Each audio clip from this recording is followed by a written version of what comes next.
I like to move it, move it. I like to move it, move it. You like to move it. I like to move it, move it. Hello amigos. Welcome to Move It Movie. As today's movie porter, we are introducing top 10 moments of movie Joker. Joker gives its infamous central character a chillingly plausible origin story that serves as a brilliant showcase for its star and a dark evolution for comics-inspired cinema. Forever alone in a crowd, failed comedian Arthur Fleck seeks connection as he walks the streets of Gotham City. Arthur wears two masks, the one he paints for his day job as a clown, and the guise he projects in a futile attempt to feel like he's part of the world around him. Isolated, bullied and disregarded by society, Fleck begins a slow descent into madness as he transforms into the criminal mastermind known as the Joker. Joker tells the story of Arthur's descent and, in a way, his rise, but it's clear from the outset that he's a basket case, a kind of maestro of his own misery.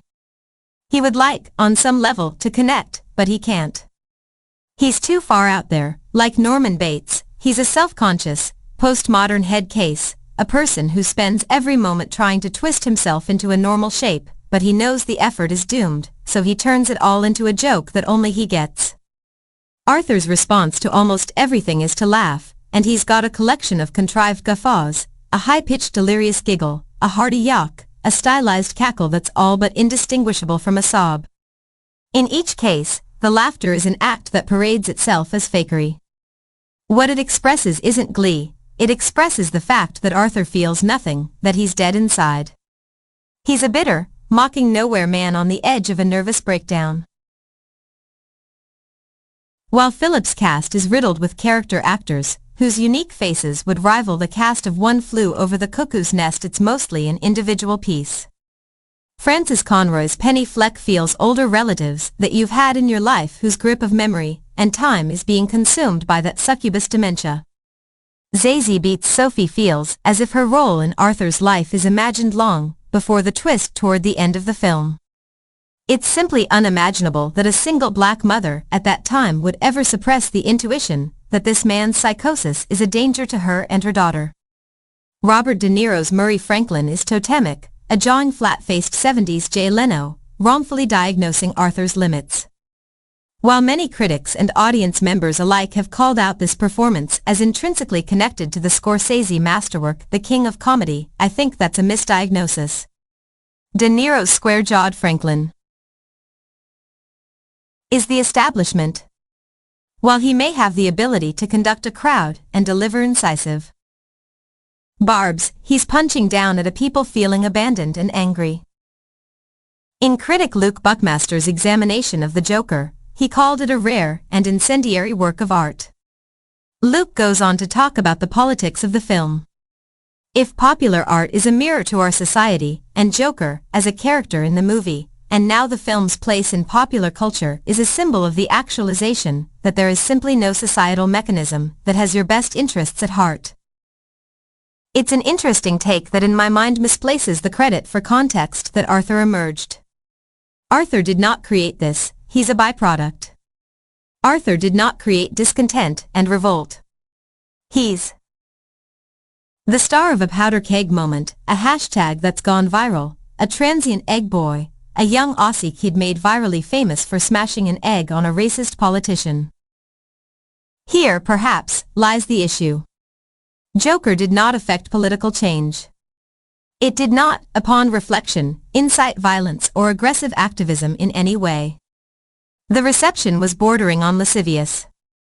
It's all gushing confirmation bias that those viewing it as a near-religious parable finally had a character that exhibited their apathy, inferiority and amorality. The reaction in pockets of online reminded me of a quote from another popular film. Men in Black's K. Tommy Lee Jones, thanks to writer Ed Solomon, gets the quote of the film. I think that it's genuinely relevant to the supposed danger, thrill, edge of Joker. There are two moments of contemplation and broad re-evaluation since the film's release. The first was in a reaction with Stu Coote, Sydney Critical Voice, who shared the proposed theory that Arthur's entire tale is a fabrication. The finale of the film that places Arthur in therapy in Arkham Asylum has a clock on the wall. By design, one assumes almost every clock in every other part of the film matches that time. That would mean that this is Arther is manipulating his captors with an elaborate fiction, laced with twisted facts, to affect empathy and weakness. It is thereby creating an opportunity to initiate his unhinged and bloody escape. While it certainly made sense and felt more faithful to the character's genius in a way that isn't addressed by the rest of the work, it didn't add up. The second is a letter from the popular filmmaker Michael Mann to Todd Phillips about the film. Mann praises Phillips and Silver's screenplay, calling it authentic and not derivative. Mann goes on to say that we find Arther disturbing and poignant simultaneously. He's both child victim and adult perpetrator. Both are true, as is the case with most schizophrenics. That both are true is uncomfortable. We find ourselves in a fugue state.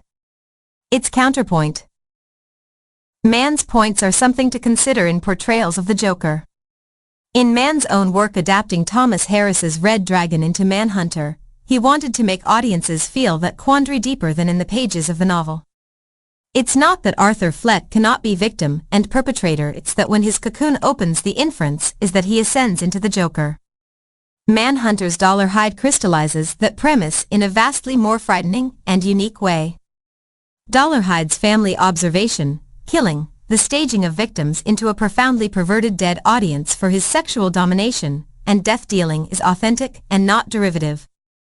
Origin stories in the superhero genre, by definition, are derivative. Finally, perhaps the most egregious sin of the film is being put through the fucking bat origin again. If one more filmmaker shows that damn dominant, Frank Miller, pearl flying, double murder, I'm going to curse loudly at the screen and frighten the patrons around me. There's no creative scenario that doesn't end in the filmmakers or the studio treating that the audience like complete fucking morons. This film is a Joker cosplay more than Joker. A cipher elevated to savior by the disenfranchised and angry. It's not only a bad joke, but it's also a sad joke. I just don't want to feel so bad anymore, whispers Arthur, who's also on 7 different types of medication, and has been in the system for most of his life. A system that now has no resources or time for him. A desperate whisper that you know won't be heard by anyone. That simply signifies the beginning of both a descent and his path to becoming the Joker.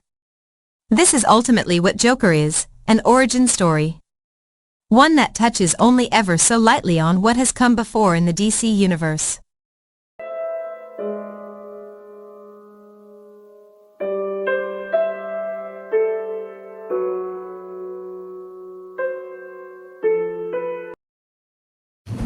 I like to move it, move it. I like to move it, move it. You like to move it.